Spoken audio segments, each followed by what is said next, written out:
This is how to delete OneDrive from Windows 10 or 11. So first thing that you will do is simply go over here to the hidden icons on the bottom right corner of the screen. And after that, just simply go to your OneDrive and just simply right click on it. And from here, when you right click on it, you should be able to see here the gear icon on the top right, settings. And after that, just simply go to the settings on the drop down.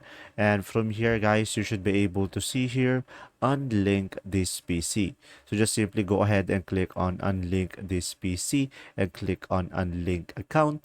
And once you have done that, just simply go to the bottom left corner of the screen over here and search for apps and features. So click on here, apps and features. So from here, guys, just simply scroll down and try to find OneDrive.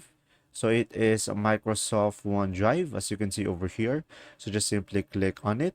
And after that, just simply click on uninstall over here. And a pop-up will show up and click on uninstall.